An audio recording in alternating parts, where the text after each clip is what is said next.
And let's see. Wonderful. So welcome to Mahamudra for the people.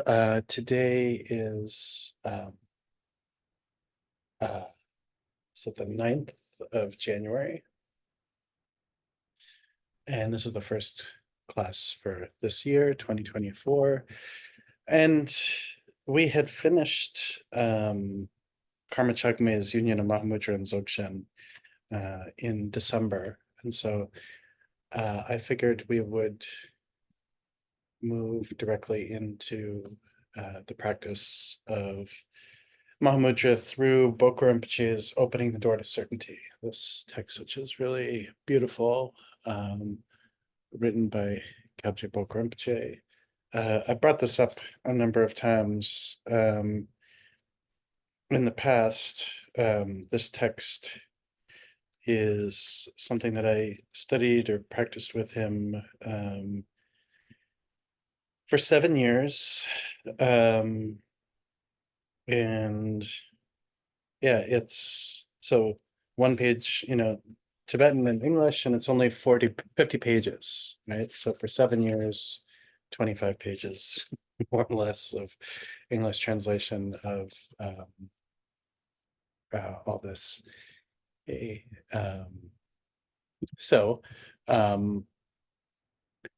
Anyway, we're going to start with this. I figured this would be a really nice way, and it will take as long as it takes, right? So this series, we could say from now on until we finish it, we'll just be focusing on this. And it's a good way to be able to really kind of drill down, so to speak, into the practice of Mahamudra in its most classical sense. Bokor Rinpoche's text is his own distillation of Ninth Karmapa, Wangchuk Dorje's Ocean of Definitive Meaning, or Ocean of Certainty, in Tibetan known as the Neding Gyatso, which I have a translation of, not in this room. It's a quite thick book. And so Bokor Rinpoche was able to really kind of, consolidate this into a much very concise, easily approachable text. And again, this is like, his presentation of a very classical approach to Mahamudra. So this is a really exciting thing for us to be able to engage in. We will begin. I will begin actually with, literally the beginning of the text, where he starts off with Om Soti, the Lama, deities, and my own mind are inseparable in the natural state. At all times prostrating, I place myself completely under their protection. And then he writes, with the mind benefiting those who wish to follow the guide for integrating co-emergent Mahamudra, that is the ocean of certainty, I have outlined the structure of the text. I have composed a short version epitomizing the meaning, which may be used as summary verses, easing the approach of meditation stages for combining recitation and meditation. It is divided into 3 parts: preliminaries, body of the practice, and post-practice. And so we'll begin with the preliminaries. And the first set of preliminaries are called the common preliminaries. And these preliminaries, many people here are already familiar with, right? These are the 4 thoughts that turn the mind to Dharma. And so beginning with the preciousness of this human birth, right? So each one of you here is precious. Why? Well, each one of us is precious, and this opportunity is precious because this lifetime is a prime time to be able to experience awakening, right? This form. So Eric and Sean and Anne and Crystal, Claire, Jasper and Tony and Remy and everybody else, right? Awakening is possible. Awakening is more than just, a potentiality. It is a real possibility. And how will this happen? This will happen through you, right through your body.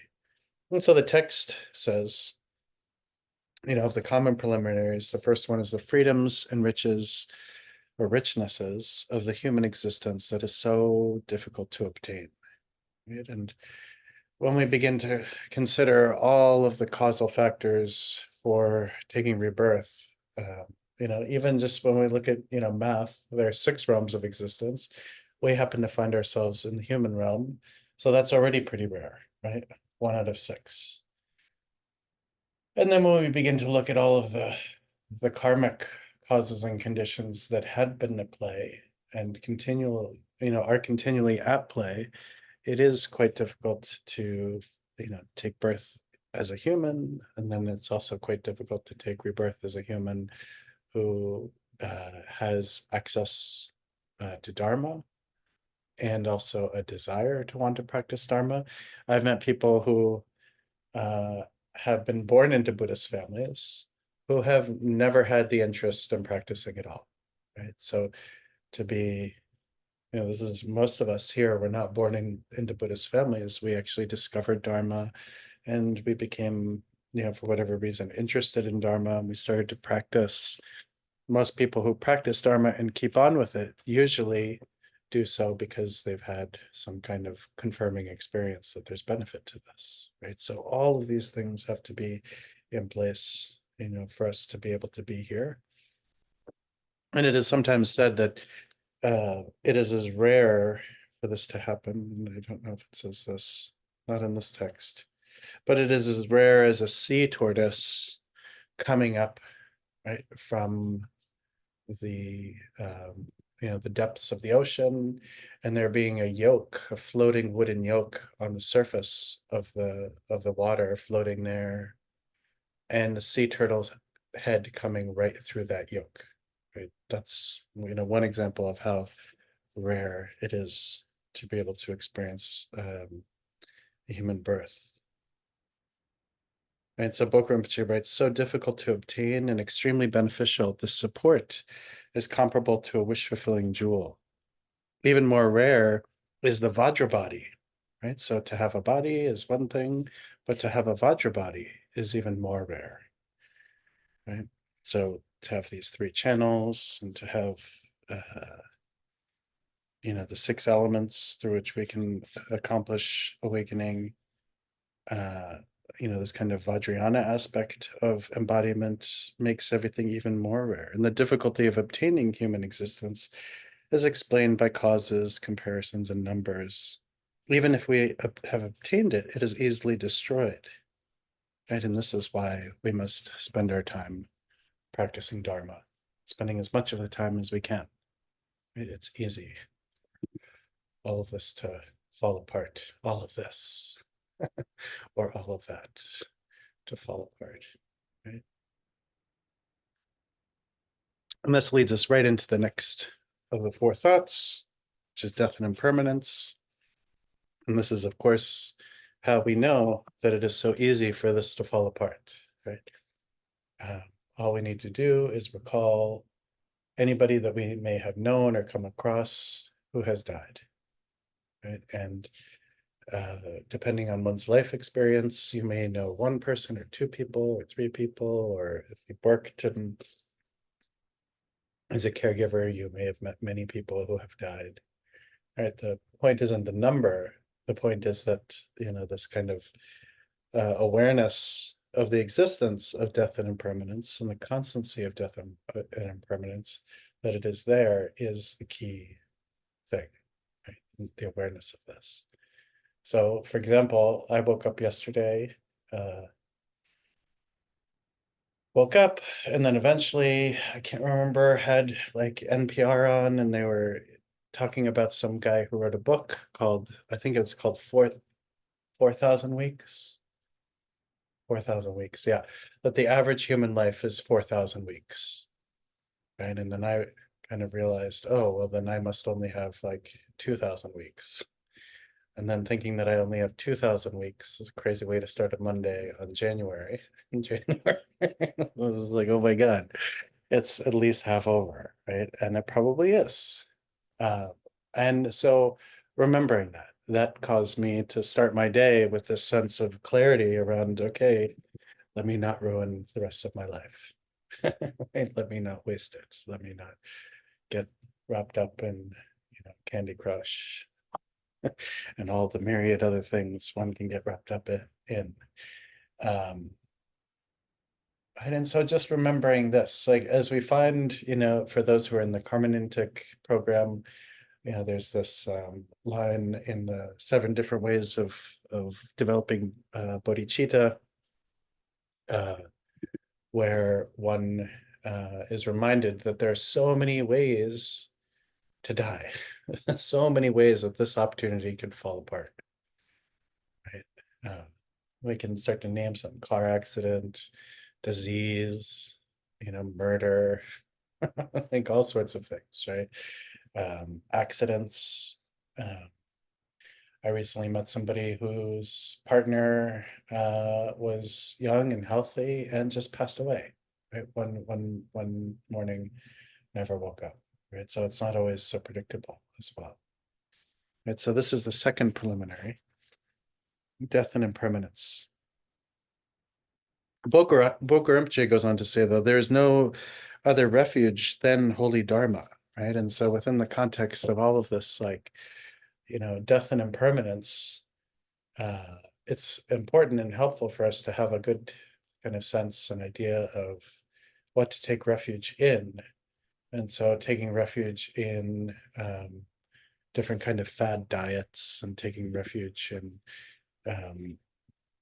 all these kinds of things is not going to help. Taking refuge in Dharma is the thing that's going to help us, as we age and our body falls apart and our senses begin to get dull, and we eventually make our way to the grave. And so the third of these common preliminaries, right, or these basic preliminaries, is so Bokar Rinpoche defines it as action, cause and effect, or karma. And says, so he writes, once dead, we are like a lamp whose oil is exhausted. Wherever we are reborn, we cannot do it freely, but it is certain that we are led by karma and have no control of our own. It is commonly said that the various manifestations of happiness and suffering are a result of positive or negative acts.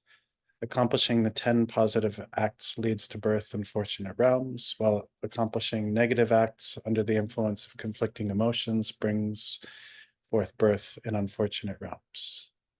We reflect thoroughly on this process. Briefly, the result of the ripening karma of our actions without vanishing will definitively be experienced by us alone. Therefore, we should meticulously examine the stream of our mind to correctly apply perfect discrimination between positive and negative acts. And so really, like, this contemplation is just very personal, right? I have met people who are incredible Dharma practitioners who are able to dedicate themselves to their practice, and they have a super high level of integrity with respect to how they occupy space and move through the world, right? Moving through the world in such a way as to bring benefit to other beings. And at the very least, moving through the world so as to not leave a trail of destruction and chaos and negativity everywhere. I've also met Dharma practitioners who do the latter, right? Where they will just leave this, trail of destruction and chaos wherever they go. And this is something to be a little careful about. I'm reminded of, I once had a conversation with this Western Lama who used to run Bokar Rinpoche's center in Oregon. And he was telling me about a time he met with the 16th Karmapa. It was the only time he met with the 16th Karmapa. And it was kind of like a passing, like interview in a restaurant. It was just really kind of informal. And so he just asked 16th Karmapa, he's like, what should I know? Just like, tell me, what do I need to know? And the 16th Karmapa said, all of your, positive actions are think of them as white pebbles. All of your negative actions are black pebbles. Every day, try to kind of track if your actions are positive or negative, and try at the end of every day to have a larger pile of white pebbles than negative black pebbles, right? So very, in alignment with this, right, is this element of taking a little bit of responsibility for ourselves and the impact that we have on others. So of course, within the context of Mahamudra or Dzogchen, all we're doing is practicing with whatever is happening, with whatever is occurring. And, just as I mentioned before, sometimes, we will come across practitioners of Mahamudra or Dzogchen who leave chaos everywhere in the name of self-liberating everything, which maybe they're not doing. So we just want to be a little careful or mindful of how we move through space. And so then the fourth of these common preliminaries is the defective nature of samsara, sometimes described as the dissatisfactory nature of samsara. And Bokram Che says, wherever we are born within the 6 realms of the 3 spheres, we are continuously tormented by the 3 types of suffering. There are the atrocious and long sufferings of the beings in the hot and cold hells.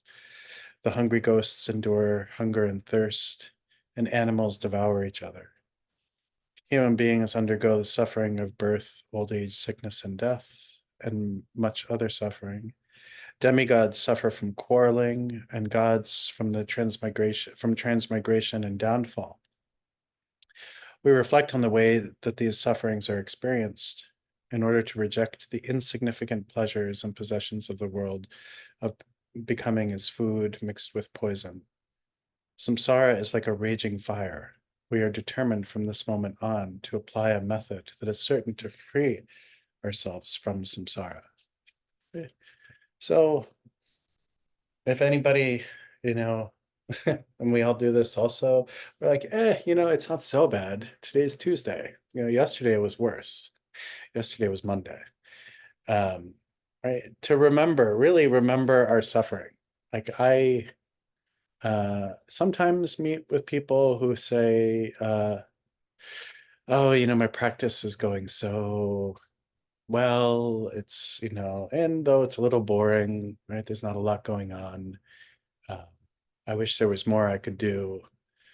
And, I have finally woken up to the remembrance of what some of my teachers have said to me in this overconfident place by telling me, well, I think you've forgotten how intensely you're really in this state of suffering right now, right? And so sometimes we will find that moment of contentment and just be like, oh, it's not so bad, only to wake up the next day and feel like we're falling apart or the world is falling apart or, we're stuck in hell or something like this, right? So remembering, this true nature of the suffering that we experience, but then also having a positive relationship to it too, where we understand that suffering and samsara is also impermanent, right? And the very real way of gaining freedom from this is settling into the nature of mind and truly understanding this, right? Truly understanding our relationship to things. And so, of course, these 4 common preliminaries are not particularly new. But again, since everybody else seems to be creating these, New Year's resolutions that will be broken if they haven't been broken already, it's good for us to kind of, treat these as, healthy Dharma New Year's resolutions to remember these 4 common preliminaries, right? So this is important. So this is the way we begin. And with these common preliminaries, you can begin, spend time with them every day. Spend time with one, it doesn't have to be all of them. But really, make use of this increased awareness of the preciousness of this moment increased awareness of the temporary nature of this moment, increased awareness of the nature of karma, cause and effect, and then of course, the dissatisfactory nature of samsara. All of this is a way of kind of keeping us a little sharp, or keeping our compass, properly attenuated. So then, outside of the four common preliminaries, are the uncommon preliminaries, or Bokor Rinpoche calls them the specific preliminaries. And so these also, I'm sure many of you are already familiar with. So the first is taking refuge in generating the mind of awakening. For anybody who's done Nundro, these will be very common. Common and known about. So the first is taking refuge in generating the mind of awakening. The second is Vajrasattva meditation with the recitation of Vajrasattva's mantra. The third are mandala offerings, and the fourth is Guru Yoga. And the point of all of these is to begin to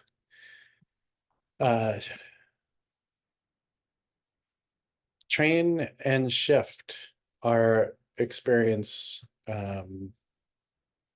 from that of, very kind of disconnected place of brokenness to a place of connection, and you could say alignment with not only lineage, but lineage, understanding the purity of mind, opening up to this expression of selflessness through the experience of generosity through mandala offerings. And then Guru Yoga is really, ultimately about recognizing the inseparability of the mind of all of the gurus who have come before us, including our own teachers and our own mind.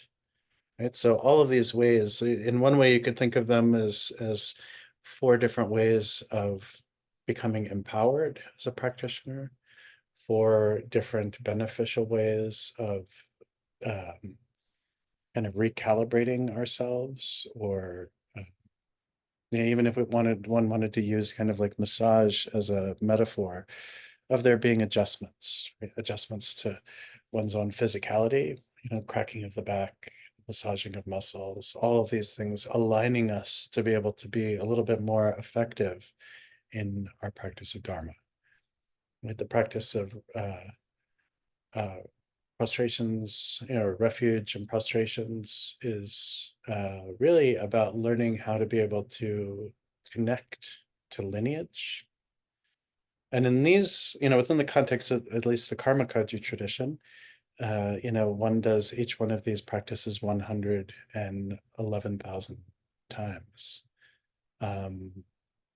And what happens is, I tend to feel like, the vastness of the number, or the meaning of the number 100,111, or 100,000, whatever, a lot, is that a lot happens within this number, right? Something happens, right? Doing all of these prostrations, visualizing the refuge tree, right? Reciting the refuge prayer as you do this. At some point between 1 and 111,111, some experience of connection happens, right? Some experience of trust, some experience of relationship, some, this kind of lineal thread of transmission is able to be created between oneself and, in this particular case, we'll say the whole Mahamudra lineage. The practice of Vajrasattva is simultaneously this practice of purification, giving ourselves this agency to be able to purify the nature of mind and experience, but also perhaps to be able to open up to the Vajrasattva-like nature, or the primordially pure nature of mind. And the practice of mandala offerings is really, it's actually, I kind of feel like it's one of the most radical practices, especially at least for Americans, because it causes us to be exceptionally generous and give and give and give and give and give, right? In America, we kind of like, We get our like little property and a rifle and, you know, try and keep everyone else away. Like, this is mine, this identity is mine, this, you know, my relationships, my faith is mine, you know, everything is mine. And when one does mandala offerings, one is giving and giving, and you're giving stuff you don't even have, right? And it's okay. Giving and giving and giving and giving, you know, giving as joy, giving as love, giving as a way to experience freedom, giving as a way to, you know, experience bliss, giving. You know, it gets us out of this very tight self-cherishing, sometimes even, you know, gets us out of our self-hate. You know, I was talking with this translator for Trungpa Rinpoche, who was telling me that Trungpa created Maitri practice kind of out of thin air, right? And he did this recognizing that a lot of his Western students, primarily Americans, had this great penchant for hating themselves and treating themselves really poorly, right? So this can take the form of negative self-talk. It can just take the form of sitting down to practice and just, you know, not giving yourself permission to take yourself seriously, not giving yourself the ability to care for yourself and slow down when you need to slow down, like be gentle with yourself when you need to be gentle. And so mandala offerings actually really is such a kind of powerful practice to help us like get out of this self-cherishing around how terrible we are, right? This kind of is the way we are kind of very disturbing emotions that we might have about ourselves can take over. And so there's almost like a therapeutic benefit, you know, for mandala offerings, around mandala offerings in that way.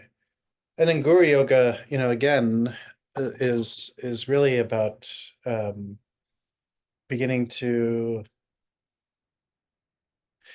get comfortable with one's own position as a manifestation of awakening, right? So like it's a lot less, of course, in the beginning, you know, again, this is the beautiful thing about these practices being so, taking so long, so to speak. In the beginning, you start with one view, but it changes over time. It gets deeper, more complex, sometimes more free, sometimes more loose, sometimes more essential. Right? But essentially, Guru Yoga is really meant to allow us to open up to the constancy of potential awakening. And then, of course, you know, the irony with all of these things is that maybe it's not ironic, or maybe it's only ironic to me, but we use such heavy symbols as a way to create such openness, right? A refuge tree made up of hominid kind of beings, all sitting on one big tree with all these Buddhas and Bodhisattvas and protectors, and the Dharma behind, you know, this massive thing, right? And we prostrate to it. But somehow this unification of the exertion of energy through body, this cultivation of devotion through prayer, and this visualization causes something to happen. Same with Vajrasattva practice, same with mandala offerings, and same with Guru Yoga. So all of these help to set the stage, as it were, plant the seeds, help us to generate the mind of awakening, you know, through these four kinds of practices. So actually, within the Karma Kagyu tradition in particular, the this Nundro practice that is done was written by Ninth Karmapa as the Mahamudra Nundro, right? So this actually falls, you know, within this classical presentation of Mahamudra. This was, you know, done for this, you know, instituted for this reason. So these are the the outer or common preliminaries, and specific preliminaries, which is sometimes called the uncommon preliminaries, the ones we just did. And then he goes on to talk about the special preliminaries. And so again, assuming a practitioner has done some of these or all of them, you're basically kind of tending your garden. So um, you've tilled the soil, you've broken it up, you've watered it, you've begun to plant seeds, and things slowly will begin to grow. The special preliminaries, though, are also these are ways of placing the mind, so to speak, or understanding perhaps a little bit more deeply the factors through which realization arises. So the first is called the causal factor. And Bokar Rinpoche describes the causal factor as perfectly mastering our stream of mind, having cut away any attachment and bond, inclined to disinterest for this world, and inclined to the wish for liberation. We dwell alone in a very secluded place and renounce any activity containing outer or inner distractions. So we can accomplish this, when we go into retreat. We can also accomplish this even in the busyness of our lives by bringing a little bit of intention and focus to maintaining this view of a kind of renunciation while moving through space, right? So if we're doing ordinary things like going to the grocery store or running errands or parenting or being in a relationship or attending to, whatever needs to happen at home, we can do so in such a way where we are minimizing our attachments, right? Where we are moving into each action with a sense of awareness around how attachment and aversion and ignorance show up into everything. But the causal factor is really mastering our stream of mind, right? This is like, so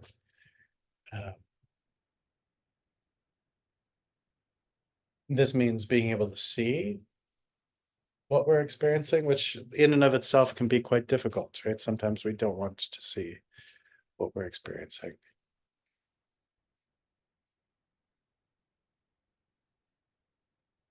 But really having our eyes wide open. And even recognizing attachment as attachment comes. Watching aversion as aversion is experienced. Even confusion. To be able to see, recognize as these things are happening. So that's the causal factor. The principal factor is as follows, and this is divided into 4 sections. So of the principal factor, which is described as, because the path that brings us to realize Mahamudra depends solely on the Lama, we need to be directed by an authentic spiritual friend. This master assumes 4 aspects, and so these are these 4 aspects. So the first is the master as a human being belonging to a lineage. And so this is a Lama belonging to a perfectly pure lineage through which the continuity of grace, direct instructions, and so on have been transmitted without interruption from Vajrayana all the way to one's root Lama. Right, so this is kind of like, as we'll see, like this is the most physical, right, as an actual, teacher, right? And why is this the case? And, it's often said within the context of Vajrayana that the teacher is even more important than the Buddha. And this is because the teacher is the person to whom we turn to when we need support, when we need guidance, when we need wisdom, when we need, maybe to have our blind spots kind of pointed out or whatever it is. Right? But again, luckily there are some non-Americans here, but for Americans, seem to have a very strong propensity to want to do everything themselves. And this can be a little hard sometimes for people to kind of get a little beyond, recognizing that, this whole need for a teacher doesn't have anything to do with people needing to control us as much as it is just recognizing that some things we can't do entirely on our own. Right? The same way, if I want to become a sculptor, it would be a very long and bizarre process for me to just say, well, I'm just gonna teach myself sculpture and, go out and buy a bunch of stuff and make a big mess and then have nobody who can critique my work, right? Or point out where improvement can happen. Right? If I'm just like, oh no, I just want to do it for myself, my sculpture will probably be quite odd. So of course, the first is this, physical human being belonging to a lineage. But then there's also the master or the teacher as awakened word. Right? And so Bokram Rinpoche describes this form of the master as when the certainty inspired by the Lama's teaching is obtained in our mind. Right? So when we become inspired, and when we experience that their teaching is in no way contradictory to the word of the Buddha, all the teachings of the Buddha manifest as direct instructions. Right? And so this doesn't, every single Mahamudra text, whether it's by Bokram Rinpoche or Third Karmapa or Talopa or Saraha or more contemporary things, right? Every single thing, every single word, every single text like this should be considered a pointing out instruction. It should be considered awakened word. But what this means is this allows us, so like I'll pick up Flight of the Garuda right here. So Flight of the Garuda, I can read this, and where do these words come from? They come from Shabkar, right? So to treat this as a direct teaching from Shabkar, right? This empowers us to be able to have direct experience through text. Does this make sense? So, I used to see this as a chaplain. Sometimes I'd meet with evangelical Christians, right? And they'd say, well, I got the Bible, I don't need you. you know? And, feel like, wow, like that's pretty cool actually, right? That like you have such confidence, right, in your holy text, right? That because you feel this was written by God and contains every single thing that God, you know, has to say, then enjoy that, right? And same thing so Bokram Rinpoche's words are inspired by Ninth Karmapa's words. Ninth Karmapa's words were inspired by all the masters that came before him, letting these words, be able to be seen as direct manifestations of Dharma, right? And so this is awakened word as the Lama, or the master as awakened word. And then there's the master or the Lama as symbolic appearance. And he writes that given that all material phenomena, samsara and nirvana, outer or inner, whether elements or transformations of elements, show us the aspects of the path by signs and metaphors, there is nothing other than the Lama. So everything that we're experiencing, everything that we see, everything that we feel, all visual phenomena, all of this is also the Lama. And so this, again, the benefit of this is this means that the practice of Guru Yoga is a practice of constant being in relationship to everything that is happening and directly experiencing. So I remember when Bokram Rinpoche first taught this, or when I first heard him teach this is in Bodh Gaya in 1995 into 1996. It was like Christmas, December into January, when he was teaching this. And I'm sorry, 1997, but when he taught this, he was teaching us under the Bodhi tree, and a Bodhi leaf fell, right? And he used that as a way of showing that this is the Bodhi tree pointing out impermanence, right? Or the Bodhi tree pointing out blessing, because the one thing that happens is once a Bodhi leaf falls, people go running for it. And, it becomes like a real kind of relic of the tree. The clouds in the sky become teachings, right? Birds walking, on a sandy river bank become teachings. At the rising of the sun and the setting of the sun can become a teaching.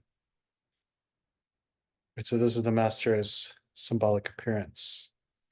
And then there's the master as ultimate nature, or dharmata.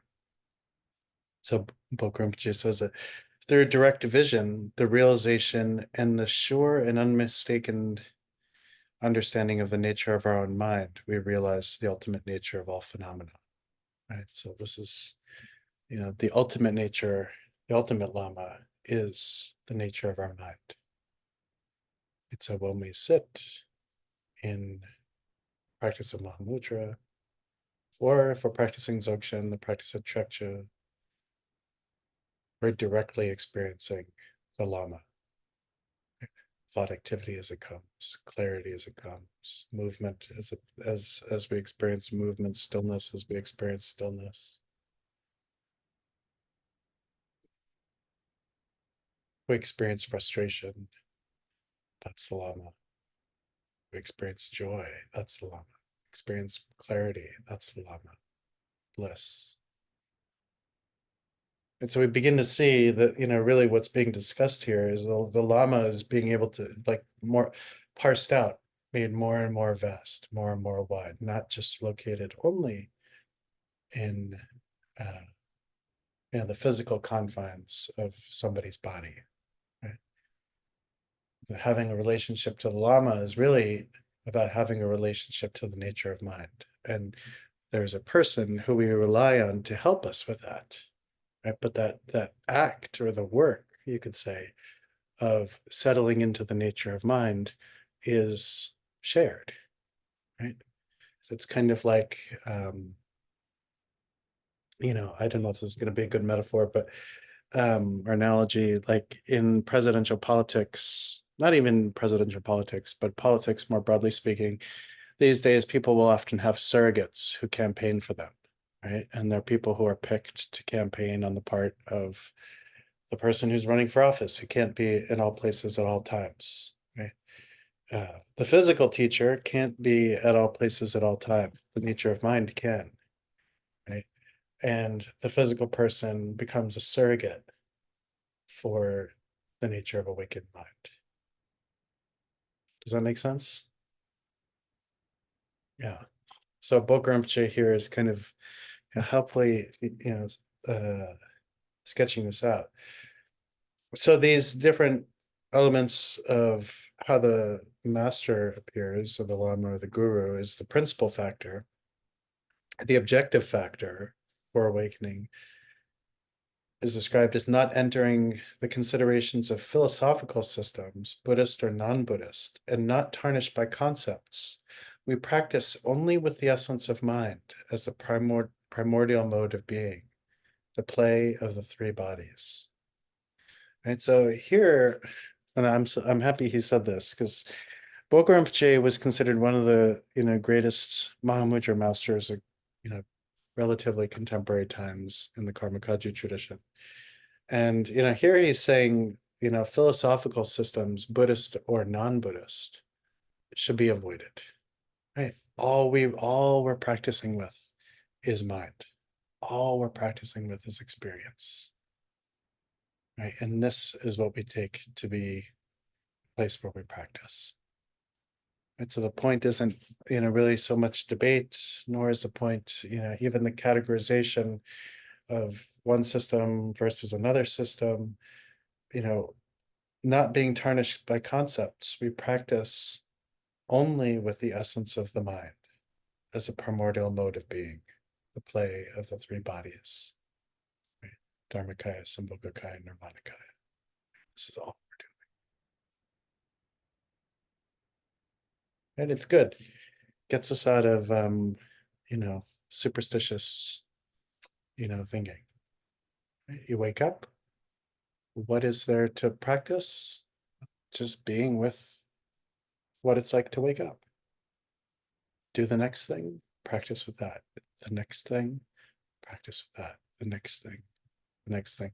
This means that all we ever have are opportunities to practice. Everything becomes something we can practice with, whether we like it or not. Can't turn it off. Or you can, but then you just practice with having just turned it off. Then you have to practice with turning it back on at some point.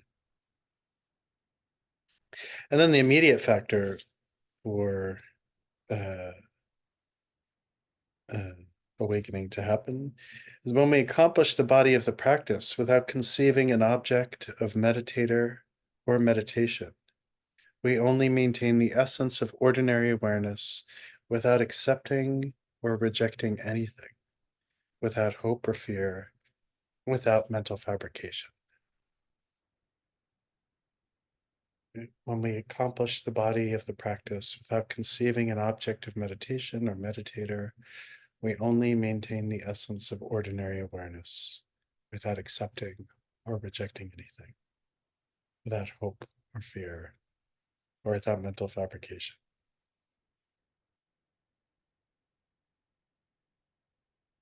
So there was this time, Bokor Rinpoche's monastery was, or is, just outside of Darjeeling, in this town called Mirik. And it's like 45 minutes from Darjeeling. And I used to stay in this house, like, right next to his monastery. And there's this point where he and the abbot of his monastery had gone to this small Kagyu monastery that was also his in Mangod in South India, this kind of Tibetan refugee colony, which I'd actually been to in the early or mid 90s in 95. I didn't know it was his, and it's tiny. There's just like one monk there.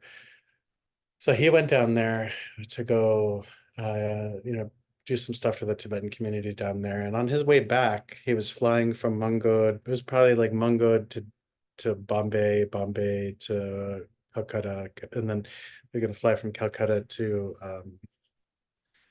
Siliguri, which is in the plains right before you get up to the hills by Darjeeling. And his plane, for some reason, he couldn't get on any kind of like connecting flight from Calcutta, he and the abbot of his monastery. And everybody got super freaked out at the monastery because Bokor Rinpoche was really simple, right? Like he wouldn't, it was before cell phones really. So, everybody was like, where is Rinpoche? He's like, all he does is meditate. How's he going to get from Calcutta up to, us? And a very revered Lama.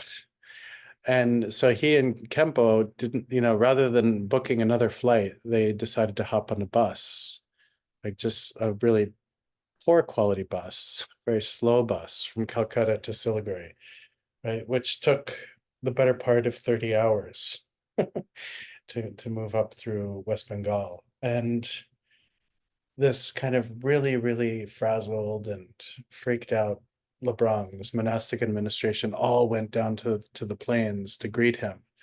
And everybody was like, oh, Rinpoche, why did you do that? Why did you do that? And he was like, well, everything is the nature of my mind, including bus or airplane or train. Like, who cares, right? It doesn't matter. And everyone was like, oh, anything could have happened to you. It's not safe, da da da. And he was like, everything is the nature of our own mind. Safety, not safe, all this kind of stuff. So he's somebody who really, kind of lived this simplicity, but it's a simplicity that really requires us to be present and um, you could say like slow down with expectations and slow down with hope And of course, slow down with fear as well, right? Whatever is experienced, whatever we have, whatever is, right in our field of reference is what we practice with. Right? As much as we want to push things away, or to use video game language, level up, the more we want to have things be more exotic or more powerful or more exalted or more advanced, right? The only thing we ever have a chance to practice with is what's happening now, period.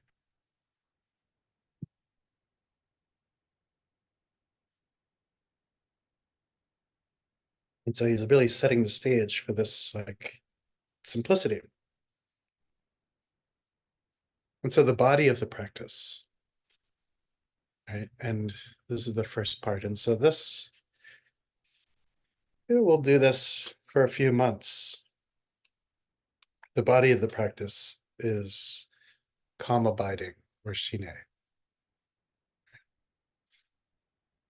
So, when there are some general principles to the way we practice shine, there's a basic physical posture, right? And these are characterized by 7 uh, aspects of sitting. So, the legs in Vajra posture. So, if you can't do full lotus posture, that's fine. So seated, though, whatever way you can. Hands in the mudra of meditation, right? So one on top of the other on your lap, right? You could also have your hands on your knees.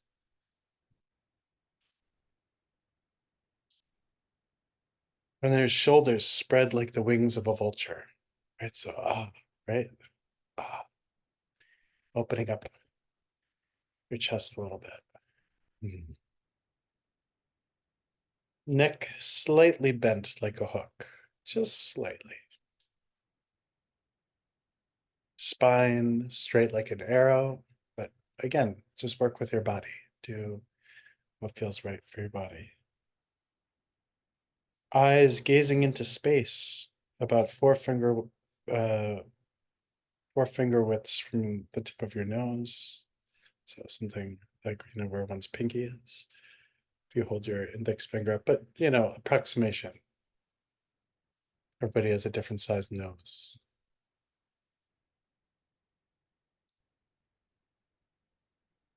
Right. Lips and teeth naturally relaxed. Tongue against the palate. Right. And positioning yourself in a comfortable seat. So this is just, how it is. Just taking a moment to settle yourself.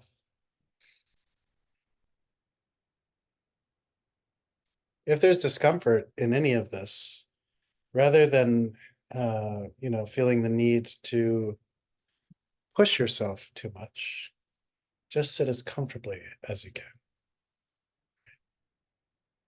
And if you want to work over time for whatever reason into a kind of perfect posture or whatever, you can make that aspiration, but it's not 100% necessary. So just know that. So one just settles, settling the body this way.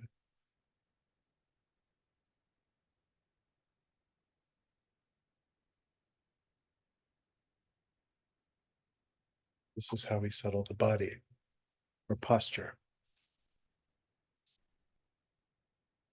And then anchoring the mind. And so this part we'll go through very slowly. So today we'll just do one of these ways of anchoring. So the first is anchoring the wandering mind with an object. So we'll start with an external object. So Bokar Rinpoche says, we perfectly assume the basic posture of the body and gaze. As a support before us, we focus our attention on a pillar or wall or any form of a large size. So something large. Without being distracted by anything else, we remain evenly in this one pointed attention. Similarly, we anchor our mind without distraction on a form of a small size, such as a piece of wood or a pebble placed in front of us. We may further use a butter lamp or the sky or a white sphere of light between our eyebrows, the size of a pea.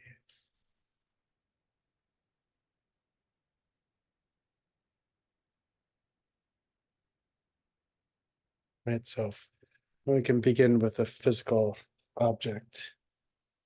Um,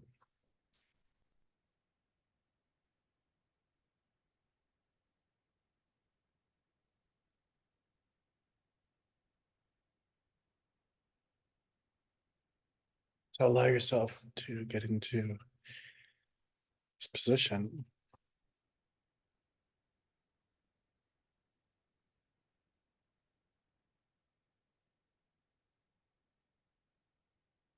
And gently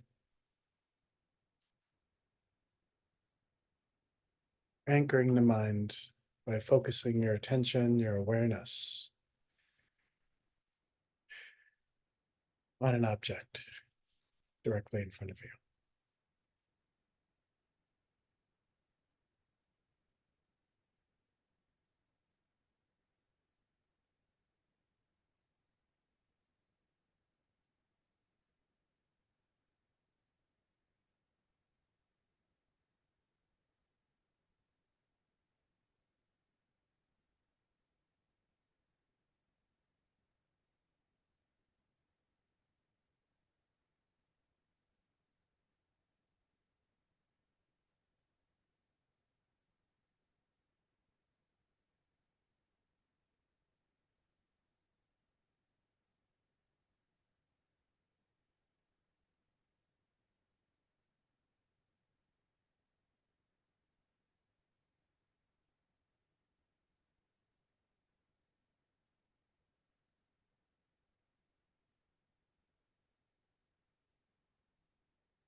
And take a moment to notice what this is like.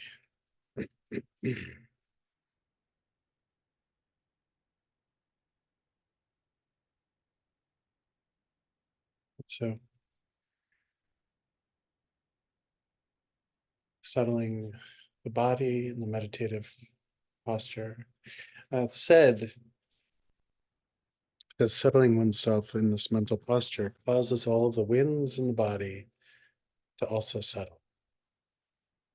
So,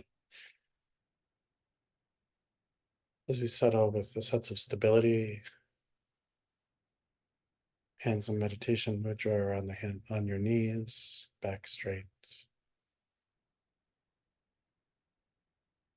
gaze directly in front, neck slightly hooked, chest open.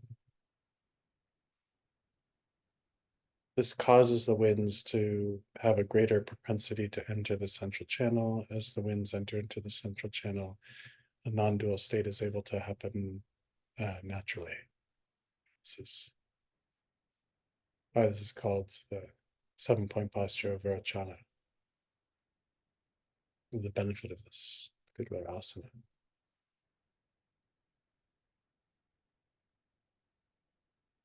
Very gently anchoring our mind through placing awareness on a physical object. It could be a large object like the wall, or, like Okramche says, the sky, or it could be a particular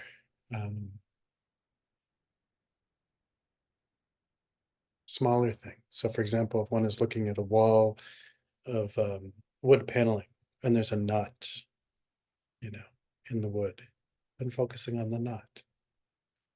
Or even if there's a blemish on your wall or something hanging on your wall, just gently focusing your awareness and attachment on that. Then there's the basic mental attitude.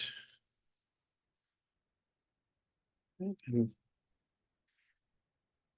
everybody, I'm sure, is very familiar with this. It's basically to rest into Tilopa's 6 nails.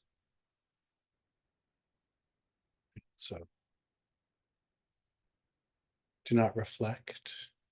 So letting go of the past. Do not conceive.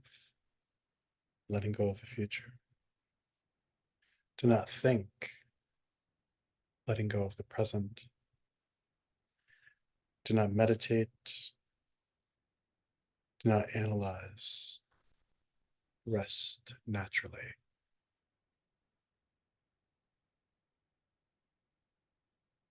When he says the spontaneous ordinary awareness is free of stopping and creating, free of refusal and acceptance, free of hope or fear, free of attachment and grasping to reality. Rest in this essence, relaxed in the relaxation, without distraction, with one-pointed attention, without grasping to clarity, emptiness, in the non-doing.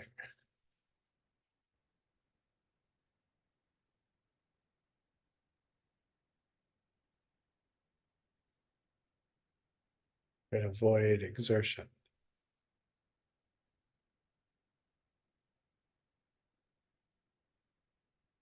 Avoid productivity.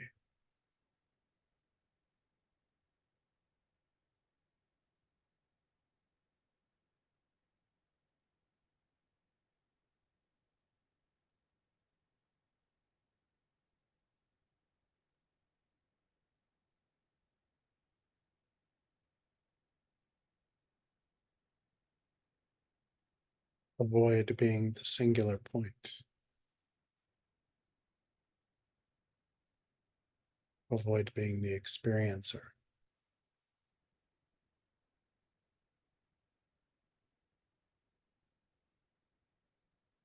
As if to say, fade into the background.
So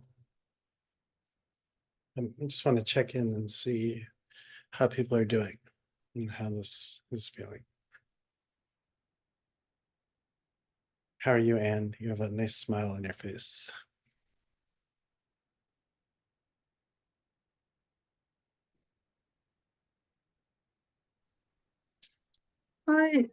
I was interested of the difference in the shine and what that does, that how that feels, and I guess I had a question about the relationship between shine and the traditional Mahamudra meditation we've been doing, and does shine set you up for that? Yeah. So Shine is essentially, I mean, like you say, it's it's the setup. It's basically you could say it's a way of training ourselves to be able to orient to mind, to the direct experience of mind. Okay. And the kind of key thing is like in the beginning, so oftentimes one finds this, and I'm sure this is included in this text, but in the beginning, our mind can feel very kind of, sit down to do this, and there could be this kind of combination of, wow, this feels really good, and oh my gosh, like I notice how much thought activity comes, and in the beginning, this is a very kind of normal thing.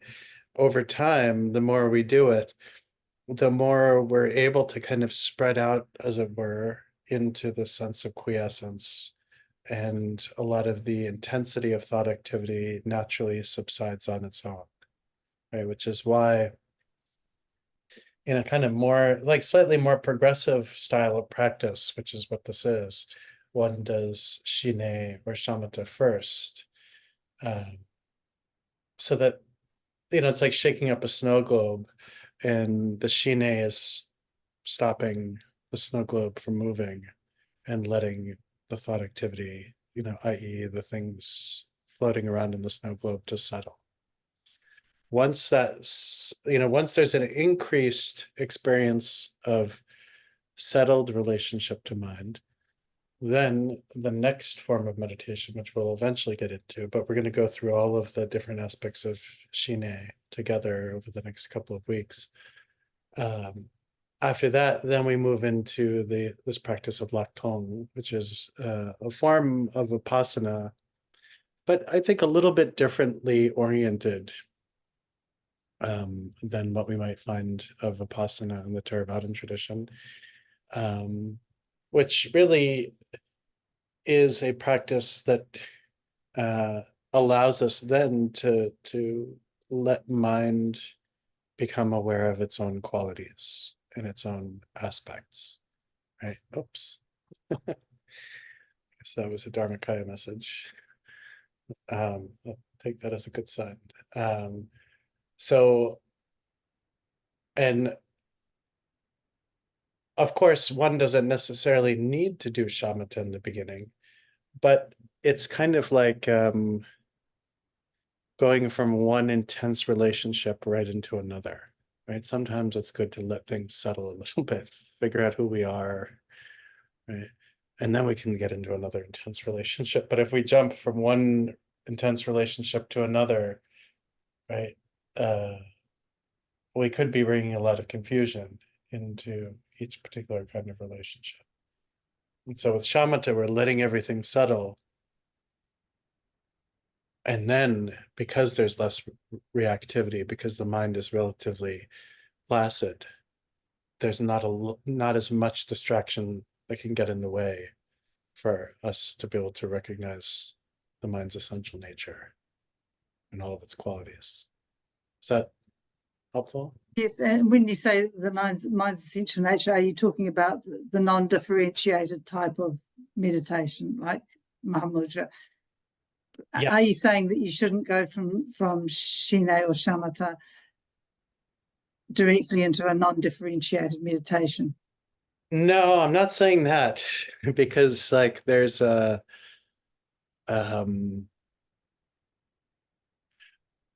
So like, because there's not just one pedagogy, there's not just one way to go about doing this. And in a certain way, um, there's this element of drama in Mahamudra and Dzogchen that one tries to capitalize on, where this experience of freshness, the thing about our own, conceptual mind is that it's a little jaded, right? It's like, oh, I already know this, right? So some people might already be saying, oh, I already know about Shine Shamatha, right? And this Yeah, is I know that conceptual mind. experience. Yeah. So this is the conceptual mind that's like, yeah, yeah, yeah, I already know, right? And so when our mind is like that, a little jaded, it can actually be really beneficial to kind of come in and psh, like, like introduce the nature of mind dramatically, because this, conceptual jaded aspect is already kind of working against us. Like, oh yeah, yeah, it's open. I already know that. The mind is vast. Yeah, blah, blah, blah. All right, Justin, keep on, just telling me all this bullshit.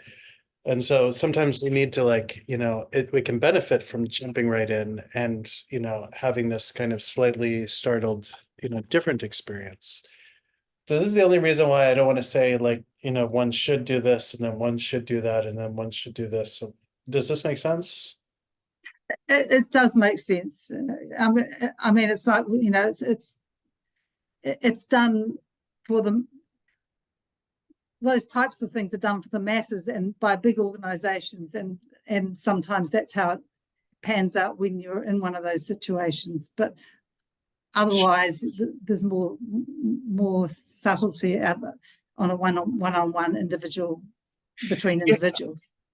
Yeah, absolutely. And I think that, it's not a huge number of people critiquing this, but there are enough people who have brought this up that I do think it's a reasonable critique, that in the kind of largeness of like institutionalized Mahamudra, right? Then we get this really wide way of practicing, and people tend to assume that this is the only way of practicing it, right? But the truth is that just as much as like, for anybody who's been in a relationship where you go through a period of trying to kind of like, you know, get the romance back, so to speak, right? Or like, get some freshness back, right? You need to employ different kinds of things to kind of sometimes re-spark, rekindle the spark, right? And with awareness, sometimes we need to be able to have this kind of thing too, kind of relationship. Sometimes very stable building that's slow is really exactly what's needed. Sometimes tearing things away is really important too. Okay. No, Yeah. that's good. I just wanted to make sure it wasn't detrimental. So that, but that's true. I was looking at a cord that you pull those blinds up. That was my focus. And I thought, oh God, this is something I haven't done for a long time. This is good. Good. I was surprised. Yeah. Yeah, it's like going back to kindergarten and having like apple juice and graham crackers and just taking a nap. It's Oh, it's nice. nice. No, Yeah. anyway, whatever. Yeah. Yeah. Yeah. No, it's good. And I mean, again, all of us only benefit from having a mind that's a little bit more relaxed and peaceful, right? I mean, makes everything else much more possible. Uh, and, for those who do a lot of deity yoga and things like this, right, there is a shamatha or shine element to that, right? So visualizing oneself in the form of a deity, Oh, maybe concentrating on a mantra garland spinning around a seed syllable, right? This too is a manifestation of, a shine kind of meditation. Uh, Tonglen can have a shine quality too when we're very concentrated, right? Um, but it's helpful. It's not to say,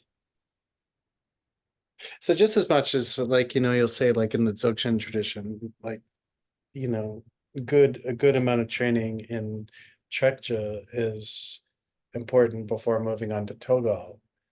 For any kind of meditation, some basis in shamatha or shine is really helpful. right? It just allows for a much more even prepared playing ground. Like, for example, if my wife loves pizza and we make it quite a bit and spend a lot of time sometimes on pizza dough, getting it really, really right, Letting it, like, sit for a long time, stretching it well, putting it on the pizza stone. And we can have every single good kind of ingredient, but if the dough is terrible, like all of that, money you put into the cheese and all the different kinds of things and all the work put into making a sauce, all this kind of stuff is for naught, right? If the dough is terrible, right? And so in this way, shine is kind of like pizza dough, right? Good quality dough, good pizza, right? Nice stable mind, right? Good meditation experience, right? Unruly mind that's easily distracted, then not a lot of realization is going to be able to happen, right? Because as we become more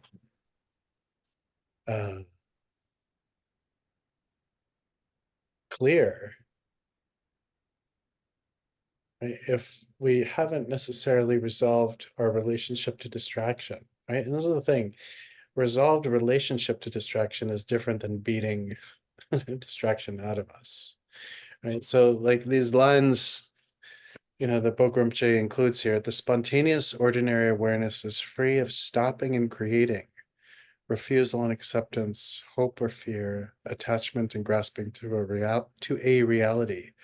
We rest in this essence, relaxed in the relaxation, without distraction, with one-pointed attention, without grasping to clarity or emptiness, in the non-doing. So this is how we're placing, this is the kind of technique of how we approach mind.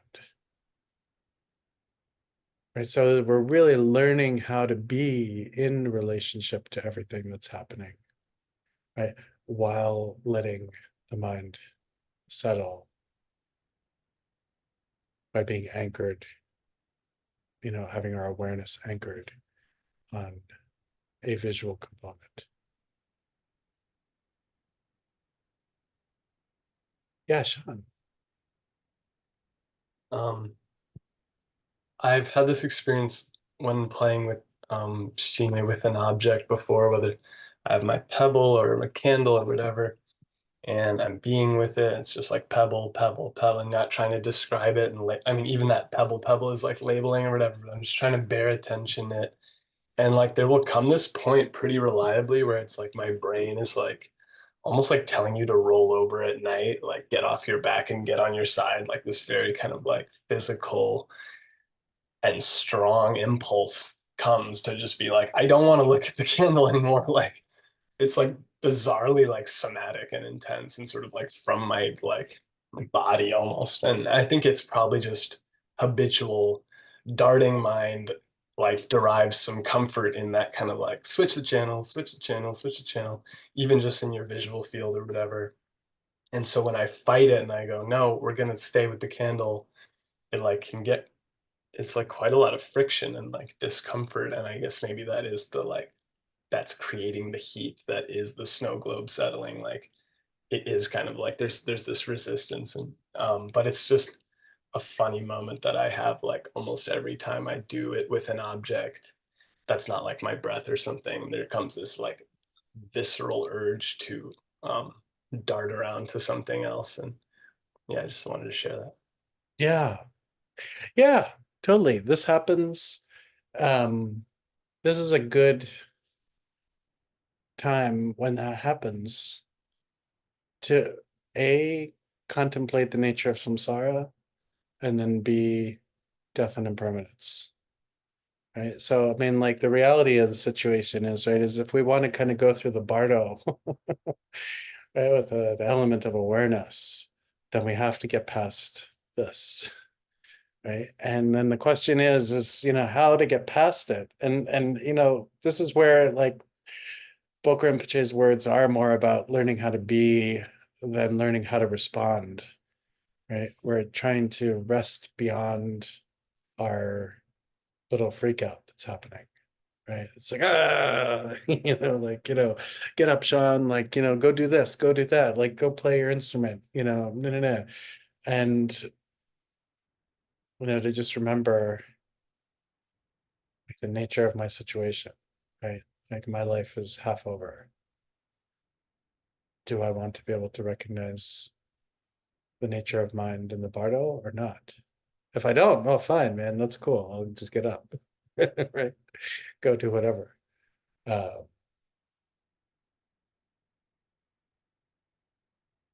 this is the funny math involved in all of this, right? It's like at some point we need to transcend ourselves, in one manner of speaking. At some point we need to transmute our own reactivity. And really the best way to do this is just to sit a little longer, right? Even if you're like, oh, I'm at my wit's end, I can't take this anymore. It's like, well, let me see if I can do 60 seconds more, or a minute more, and just keep going. So maybe we can pause here. So we will definitely be meeting next week. And then the week after, though, not. And then the week after that, I'll be in Mexico City. And so then we'll come back in February. But what I envision for kind of how we're coming back to Mahamudra for the people is that we'll go through this. We're going to go through each of the stages of shamatha or shine, and then we'll go through Laktong, and then we'll go through both of them, and maybe we can even set up in the coming months, maybe in November. I'm sorry, November, in March, like a half-day retreat on a weekend, of just shamatha, and then maybe later a half-day retreat on a weekend on Laktong, and then a half-day retreat on both. And so we'll work our way right through this. And the good thing is that it means that everybody who is present for these, or anybody who's watching the recordings who goes through the whole thing will receive the entirety of the text, and then we'll have this whole text to be able to engage again for as long as you like, right? In a full methodical way. And then I'll probably counter this afterwards by having some more essence Mahamudra stuff, like kind of the medieval Indian things afterwards, just so we can feel the difference between the tones, because I think this for me, it's important for others to kind of really feel into the varieties of the Mahamudra experience, so to speak, right? Because there are different styles in which it's been taught. And then, our own mind and experience in practice is really variegated too. Sometimes we really profit from a nice slow buildup, and sometimes we really profit from like a real sudden kind of shakeup. But what's even better is that each individual practitioner, i.e. all of you, become comfortable with appreciating the richness of these things so that you can employ these techniques for yourselves. Tony. You said we are meeting next week, because I just wanted to flag that it's not on the Yangti website. Oh, okay. I will. Thank you for the next meeting on the Yangti website is February 6th, but I know there's been some weird transitional stuff with the new year, so yeah, let me thank you for pointing that out. So I will add it today. So thank you. okay, thank you. Yeah. Excellent. Yeah, thank you for catching that. The 16th. So not on the 23rd and not on the 30th. Yeah. Okay. Wonderful. Yay. Thank you. Well, let's briefly dedicating the merit to all sentient beings. May all beings be able to recognize their mind as the experience of Mahamudra. May every single Mahamudra practitioner here, there, and everywhere be able to continually settle into this non-dual state, and may they be able to bring it into absolutely everything that's done. May everything become Dharma. May all beings be liberated. Take very good care, everyone. Be well, and see you soon. Bye-bye.